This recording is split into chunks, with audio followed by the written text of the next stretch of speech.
Am I the a-hole for not wanting my parents to adopt my ex-fiancé? My female 24, ex-fiancé male 24, and I were together for 7 years. He proposed last fall and we mutually decided to break up in May. He's always gotten along incredibly well with my parents, especially my father.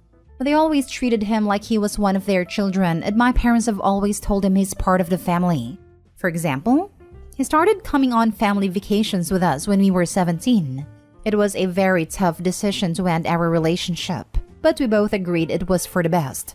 He moved out while I finished up our lease term. His plans fell through last minute, and he moved in with my parents for a little while finding a new place. Obviously, I felt a little weird about him moving into my childhood bedroom and being at my parents' house a fair amount. It led to lots of awkward interactions, but we got past it. He moved out at the start of August and I thought that was that. But last night, my parents invited me over for dinner. They sat me down and explained that since the wedding was off, and my ex-fiancé wasn't going to be part of the family by marriage, they wanted to adopt him. They asked him last week and he agreed as long as I'm okay with it. I'm definitely not. I told them that I'm not really comfortable with that. And they started telling me that I'm keeping them away from their son. And that I need to tell him that I'm okay with it so that we can all be a real family. I'm worried I'm being an a-hole because they have cared so much for my ex over the years. I'm also worried I'm being selfish by worrying about how to explain this to future partners. Am I the a-hole? Now for the top comments. Not the a-hole. Your parents are weird. Not the a-hole OP. Lol. My first thought was it's totally cool for parents to love their kids' significant other like their own. But your parents are beyond weird OP. Reading this post made me feel like I walked through a cave full of hallucinogenic mist. They what? They want to adopt a grown man.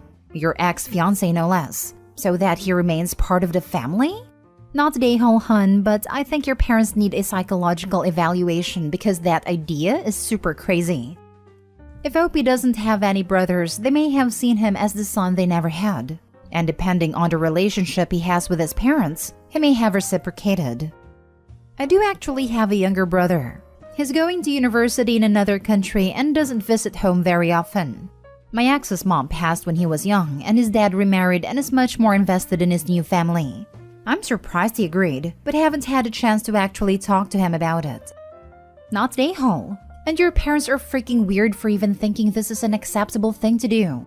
Seriously, this one is a hill to die on. Your parents need to decide whether you are family or he is family. But it's crazy to think that they can have both, simply because they like the dude. For real though, I would tell my parents if they went through with this, they would gain a son but lose a daughter. They should actually be starting to distance themselves from him now that the relationship is over. But instead, they went way into the opposite direction to BSC ideas. Next story. Am I the a-hole for giving my mother a house on the condition that my brother and his family do not come to live with her? My 45 female mother, 76 female, is a very simple person. My father abandoned us when the youngest was 6 months old, and my mother was never the same mentally. I have a good financial condition. I try to help as much as I can with the groceries and bills. But it is very complicated because my mother refuses to come live with me and remains in the terrible house that my father gave her in the divorce. My brother, my sister-in-law, and their 3 children, 13 male, 9 male, and 5 female, live in the house at the back. And the house was tiny with a big yard. My brother built his house in the back and made the house even smaller. And he uses my mom as a free babysitter to take care of the kids he had. Not to mention the dogs he adopted and never paid their food, and several times their children go to eat at my mother's house. Keep in mind that my mother receives a low income in retirement. That is only really enough for her to support herself. I've been saving money for more than a decade to buy her a house and I finally got it. It is a simple house with 1 bedroom and bath with a big yard with a garden. Perfect for her. I talked to her and she agreed with me that it would be better for the house to be in my name, because I know my brothers and what they are capable at any given opportunity. But it would have a lifetime usufruct clause for her only. I warned her that I didn't want my brother to move with her, but in return she wouldn't have to worry about bills and food anymore, as that would help. She looked relieved. I told my brother at her request. She was next to me. And he said it would be difficult to accommodate everyone, but that eventually he would help expand the house to house everyone. I saw the despair on my mother's face, so I just made it very clear that the house was for my mother and not for them. He started to say yes, but said he could help with the bills or food, and that his and mother's house was too bad for a family of 5. I said no, that mother accepted the gift knowing that he wouldn't live there, and that due to their history I wouldn't trust him to pay the bills. He doesn't pay my mother, and I wouldn't be paying for 5 people. He started calling me selfish and that I was an a-hole to give a gift on condition, knowing how bad my mom's house is and that she obviously has no other option to accept. He said I was purposely harming him and making him out to be a monster. My mom is more relieved to get out of the house, but my brothers are calling me an a-hole even more because the house is in my name. Am I the a-hole? Not the a-hole. You're saving your mom from your mooch of a brother and he's just being spiteful because you're doing so in a way that he cannot exploit. OP should also have a written agreement done by a lawyer. That way in the event OP was to go on vacation or business trip and couldn't take his mom, that agreement would prove as evidence that his brother isn't allowed to move in or do any modifications to the house. Not the a-hole. However, if you haven't already, you should consider consulting an attorney to have a plan to enforce keeping your brother out of your mother's house. I should say your house because you're the owner, fortunately. That way, if it tries to step over the line and invade her space, your property, you can take action. And make sure you let him know you have consulted a lawyer and there will be consequences if he does anything improper. Maybe get power of attorney from your mother if anything should happen to her. Not the a-hole. And you think what your brother says about the house for your mother only is important. Why? Your brother has long been imposing himself and his family onto your mother. He spends money that is not his and largely supports his family with the help of her old house and you paying some of the expenses. He's even taking advantage of you to help raise and keep his dogs. What you should care a wit's edge about what he thinks of you is beyond me. Okay, he's your brother, but he's also a free rider on your money and your mother's. I don't know what a usufruct is, unless it is a legal way to keep your brother and his family from moving in and taking it over. You definitely need an attorney to draw up legal papers that you and your mother would sign that would keep him doing that all ever. He has a bad record. He took over your mother's house and stole part of his family's support from you and your mother. You owe him nothing. Do whatever it takes to keep him from moving in at his leisure after your mother does. He sounds like the kind of person who is constantly thinking of how things can turn in his direction. I bet even now he's scheming to move there in spite of what you and your mother said to him. You need something legal and forceful to keep him out, and be willing to enforce it if you must. My heart hurts for your mother. She deserves a quiet, livable house with expenses that she can afford, just like what you have given her. This clause prevents me from expelling my mother from the house. She is free to manage as she wants until her death. But there's the condition that my brother doesn't move into the house. Yes, legal papers are being made. Next story. Am I the a-hole for refusing to give my child's college fund to my stepson so he can go to college? I, female 43, am married to my husband Neil, male 46. We've been married for 2 years and together for a total of 5 years. We have children from previous relationships. I have my daughter Grace, female 20, and Neil has a daughter and a son, Lola, female 23, and Alex, male 18. When I was pregnant with Grace, my late parents generously set aside a college fund for her. It has been placed in a bank account under my name, and it's up to me to give the funds to Grace. There was a change of plan. Grace decided she didn't want to go to college and instead got a job as a real estate agent through a friend in the industry and doing a full-time 5-month training course. She now makes decent money. Neil has been pestering me about the college fund lately as Alex wants to go to college to pursue a degree in criminology. He said I should give the college fund to Alex instead, since Grace doesn't want to go to college anyway, so she doesn't need the money. I'm unsure as to what to do with the college fund because my parents only wanted the money to go to Grace, on the condition that she uses it to go to college. I told Neil no, and he got really offended and said that my decision isn't fair on Alex. I'm considering giving the money to Grace anyway, so she can use it to put towards the house. Am I the a-hole? Edit. Neil and I have a prenup. So if we were to divorce, he would not be entitled to anything. Now for the top comments. Not the a-hole. That money was specifically left for Grace. Indeed, Not to mention Grace might want to use the money for a house like Opie stated, or to pursue college or any other professional education she might want/need. At the end of the day, that money was set aside by your parents for Grace, Opie, not a-hole. Also, am I the only one who thinks it's weird to ask for a college fund money like this? No, you're not the only one. But I've seen in my own family how weird people get where money is concerned. Everyone seems to think they are entitled to family money somehow. Not a-hole.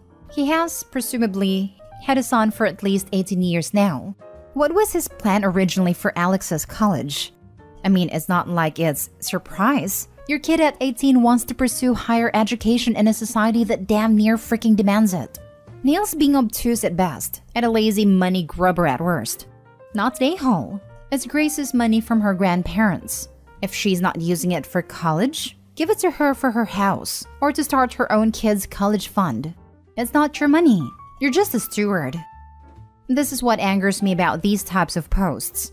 Why is it that the step-parent, usually recent step-parent, is somehow the one responsible for paying for college instead of the bio parents? Not a-hole. Your parents gave that money to invest in Grace's future. They reasonably thought that meant college, but other activities such as classes, real estate conferences, or helping Grace at some point set up an office are all investing in her future. This needs more upvotes. I absolutely agree that even if the money doesn't technically go to college, investing in her future was the point. She basically did a sort of trade school and got specific schooling for that career, and she's doing well.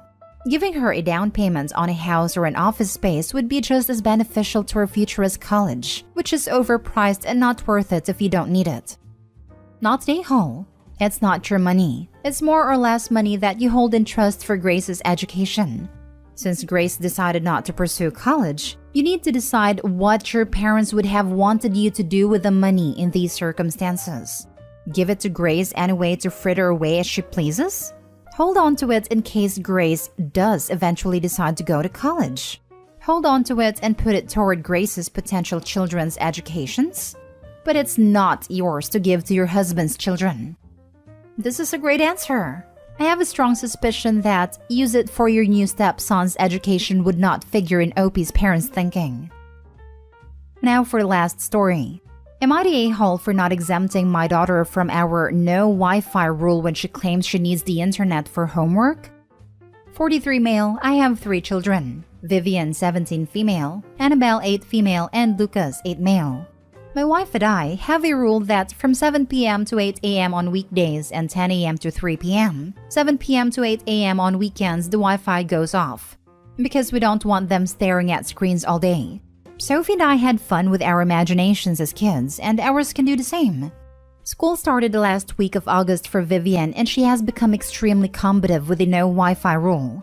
She keeps pushing her limits about using the Wi-Fi during the off hours, because she always claims she have homework. I have had to take away her phone because we've got Vivian using some kind of phone app that gives her computer Wi-Fi. She's constantly angry and claiming she needs it for homework. I'm highly doubtful that she has so much homework so often. When I was in high school, we didn't even get homework until October.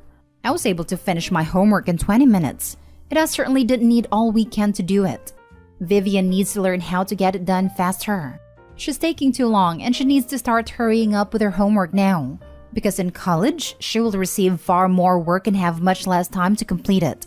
Vivian got very angry on Friday because she said she needed the Wi-Fi again and there was an assignment due that night.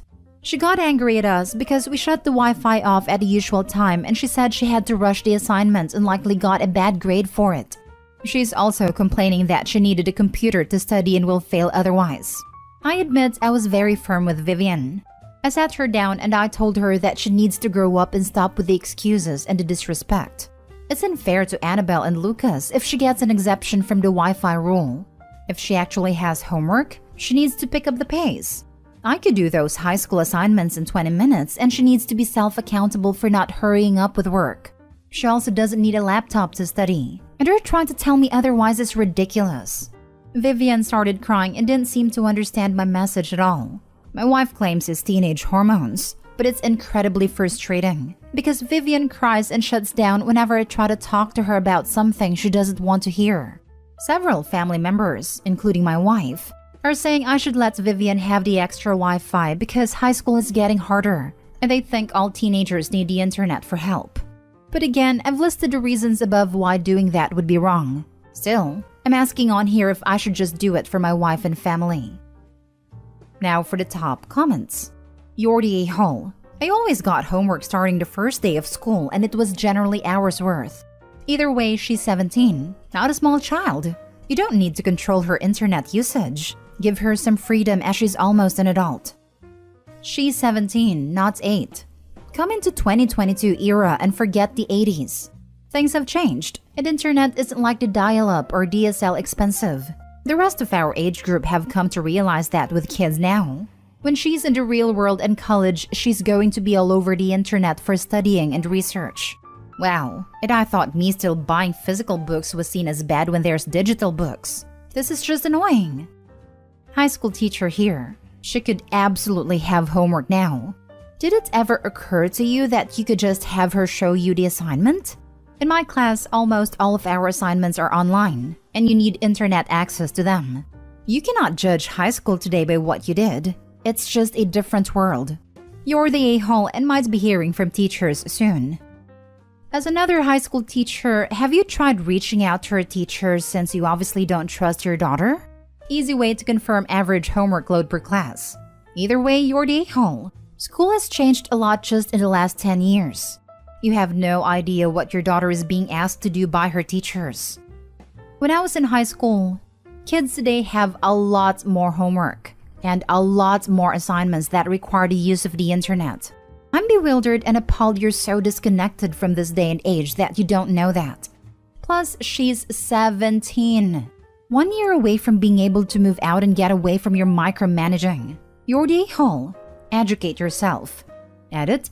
Why don't you do your due diligence as a parent and check and see how much homework she has?